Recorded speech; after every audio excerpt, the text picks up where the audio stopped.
Oh, hello everyone, Jeffrey here again.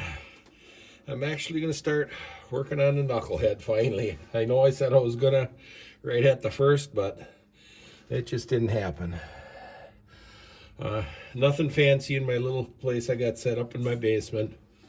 But first thing I have to do is take this puller off the crankcase. That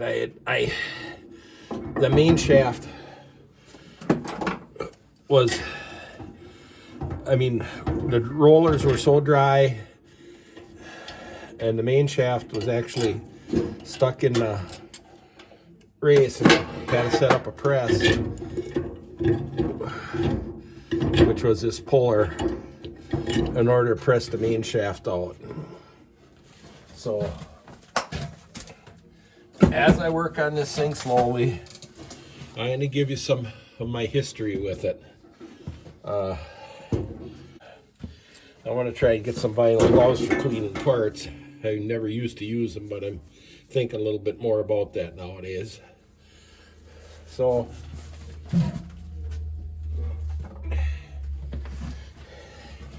the left-hand crankcase, 46FL6667. These holes years ago, bolts broke off. That one I helicoiled, and it's actually bigger than the original. And these I had drilled and tapped to a 1/4 inch. I didn't have the tools that I do now. I bought it in '74. I was only 19 years old. And I probably did that while my brother owned it when I was younger than that. And if you notice here, this was the original drain plug hole. And at the time when the engine was out and I had it apart, I'll explain later why it was taken apart, or one of the reasons. The frame rail went right by here and you couldn't take the plug out anyway. So I thought I'd have them welded shut and welded a new boss on here and put a drain plug on the bottom. I'd never do that now, but you thought differently when you were young. You can't see it much here, but this one bolt hole across the front was cracked across, and that got welded up. And this ear at one time was broke off, which you see broke off on a lot of old Harleys.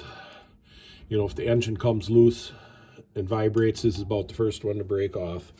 And let's see, is there anything else on this case? I think that's about it.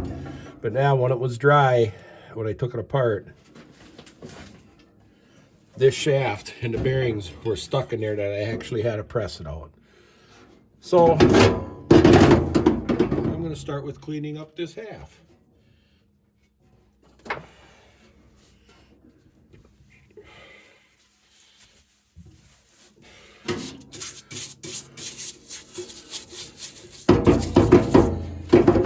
I gotta get some gloves for cleaning, but I'm not looking for them right now. I'm just gonna do a little bit.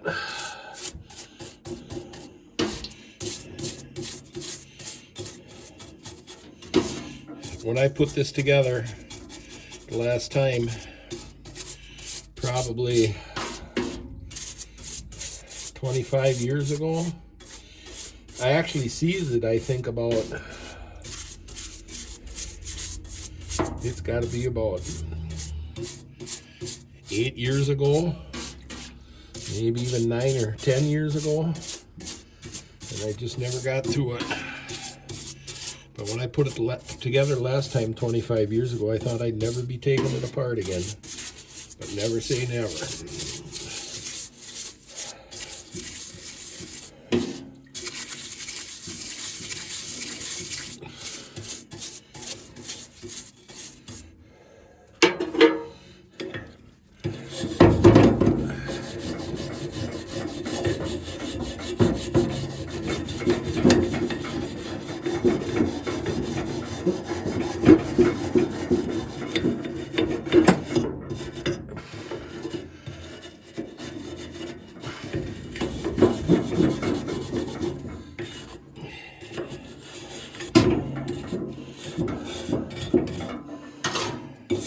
This is probably let me think.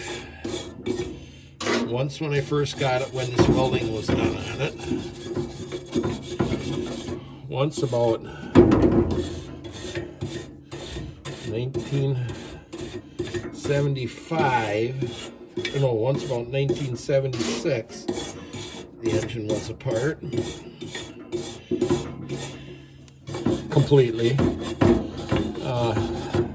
I'm probably about, let me think, somewhere around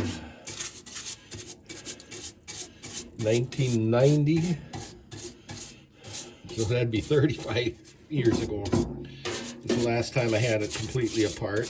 That time I did all the work myself, fit the bearings, bored the cylinders. I had the tools at that time to do everything myself. And it was running real great until I ran it 30 miles down the interstate at probably 75 to 80 miles an hour when it seized.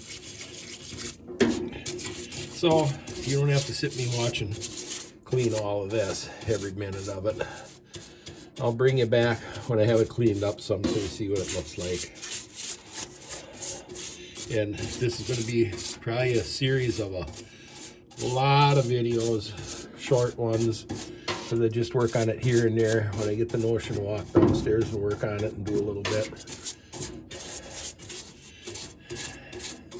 And I think this one I'm going to try and put together in a playlist. So someone who wants to watch it start to finish, it's all in one playlist. So I'm going to turn you off here now, and I'll come back when I get it cleaned up some.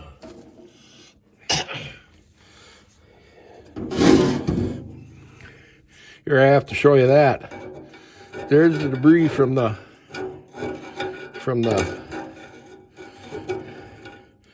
bearings when it failed or seized. I mean, the parts wouldn't have failed if they'd have had oil. So it really ate itself up.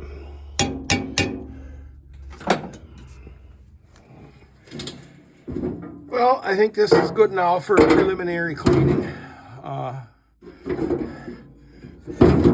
Here you can see how this race is going to have to be replaced. Can't just be resized, because you can see it's blue from how hot it got. So you know that took temper out of it. So that race is going to have to be replaced and then fitted, sized. So I may do more tonight, I may not, I'm not sure. They say it's preliminary cleaning. There's the belly numbers. I mean, I haven't looked in years and years and years, but I'm sure it's matching belly numbers. Because my brother originally bought this 46 Knucklehead, about probably 1973 in the spring maybe. Because I actually rode it to high school when he owned it a few times. So, and I bought from him in August of 1974. Like these things here, that's just going to be part of the story. I'll let someone else worry about repairing those someday after I'm gone, because they've worked for me for 50 years. They'll keep on working for me. So I'm going to cut it off here for now. I'll bring it back when I get to work on the other half of the crankcase. Maybe it'll be today. Maybe it'll be tomorrow. Who knows? Anyway, thanks again for watching. Well, I decided to go right into cleaning the other half of the crankcase, the right-hand side. I don't know how long I'll work at it right now, but I'll work at it some.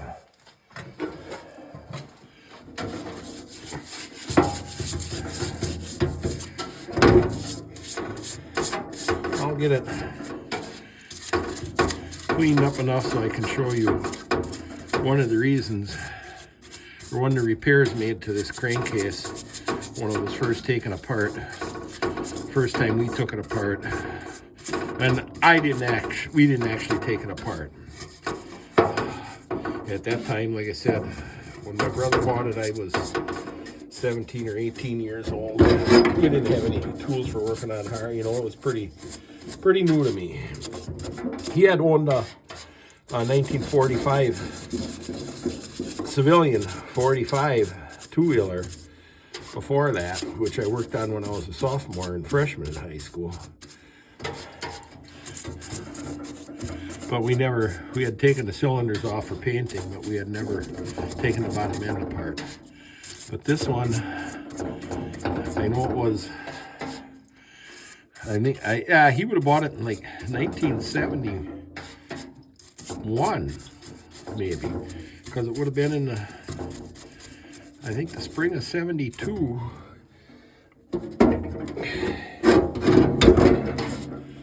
I don't know the years exactly. Had it taken apart to have something repaired on it. And besides engine rebuild, I don't know if it really needed it. But, you know, if you were just kind of like I was taking everything apart and rebuilding it no matter what. But there was an oil leak that had to be fixed, and it can only be fixed properly by taking it apart. Of course, nowadays of JB Weld, probably never would have took it apart for that. But as soon as I get this cleaned up a little bit, I'll show what was repaired. I mean, that time we took it to a shop in Madison, Wisconsin, and it was called Frenchie's Fire Out Hog Shop, and it was run by a gentleman named Gary Cloutier. Mild mannered, nice gentleman. The only thing I'll have to tell you a little story. In the spring of 72, we had the engineer, and you know, I was antsy when we were going to get it back. And I'm going to go back to my, I'm going back to my high school days. It was like 40 miles away, and I had 2 study halls in a row. So I had about an hour and 50 minutes. And I decided I wanted to talk to the man about it when he thought he was going to get it ready. I had my Folk 66 Buick Special station wagon. And in that hour and 50 minutes, I ran out of school, got in the car, drove 40 miles to Madison. Now, mind you, then it was 2-lane roads. And got back in time, stopped to get a hamburger at the drive-in, and still got back to class in time. So, needless to say, I wasn't doing the speed limit. Like I said, I'm just going to tell you all the stories I remember going along with this. I hope some of you enjoy them.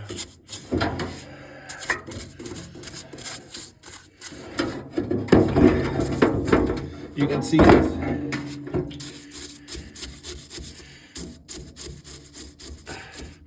I mean, some of you may not like it, but I never kept my motorcycles overly clean.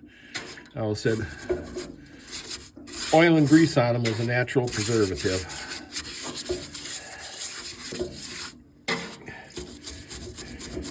I'm sure I'm washing road grime off of this thing that's been on there since last time it was apart.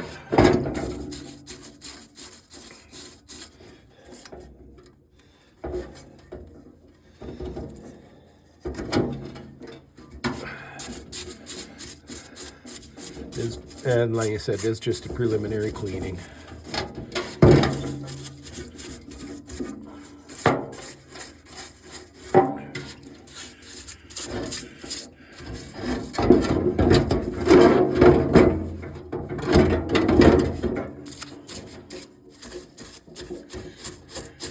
Well, I think I'm going to keep that clean. I'll bring it back after I get a little cleaner. And then I'll show you the repair that was made on it at that time. Well, here they are. Preliminary cleaning. I'm going to gradually make more room on my workbench. I'm going to show you now. When my brother first bought this motorcycle, and I usually would be the one working on it quite a bit. And if any of you who are familiar know the tappet block fits in here, and it would always have a stream of oil coming around the tappet block and running off. On close inspection at that time, back here, there was a hole right through the casting. We all know how porous sand castings can be, and you can see the machining marks from when they machined it flat again. When we had the man at Frenchie's Far Out Hog Shop, when they redid the engine, you can see on the inside, and I remember when we took it apart, on the inside there was a big cavity in the sand casting there, and they welded it in. You see they used a die grinder there to clean it up, and here you can see if it focuses, here you can see I think they actually did it with a milling machine. So they did a very nice repair on that oil leak. Nowadays, you probably could have just plugged it up with JB weld. I remember before we took it apart, I actually put silicone in it, and that pretty much held it. But anyway, it got repaired properly. Now, when you look at these old sand castings, I was looking at, see if I can find it again. That looks like chisel marks.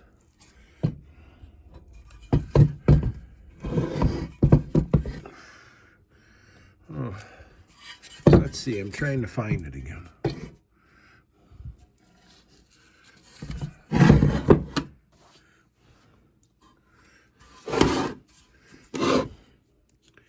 I'm going to put the camera down and find it. And then, I don't know if any of you have ever seen anything like that, but there's looks like chisel marks. Here it looks like chisel marks. And I've seen that on other sand castings already, cast iron and aluminum. And the only thing I surmise what it might be is when they took it out of the sand, there's some places where it's stuck and they might just buzz it quick with a air chisel, you know, to knock the sand loose. Why else would there be a couple chisel marks in a place like that? See if there's anything else I can tell you about this. I don't think so right at this moment. Oh, I'm gonna set it upside down and stick the two sides together and see the matching belly numbers. So here are the matching belly numbers, 46994 and 46994. So they're match set. And now I want to show you another number that's on it.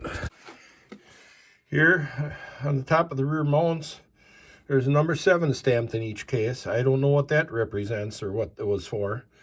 Maybe there's some real Harley experts out there who knew what that was for. And on the back here, there's a D stamped in the left-hand case there, but I don't see anything matching on the right-hand case. So that's about it for the preliminary cleaning of my 46 Knucklehead that I've owned for this August. It'll be 51 years. So I am going to end it here now. Thanks for watching. Hopefully in the next few days I'll get a little more done. Next step is I'm going to take a scraper and clean all the gaskets off. Give another cleaning. Have an air hose handy to blow holes out. And so on and so forth. So once again, thanks for watching. I hope you enjoyed it, and we'll see you again.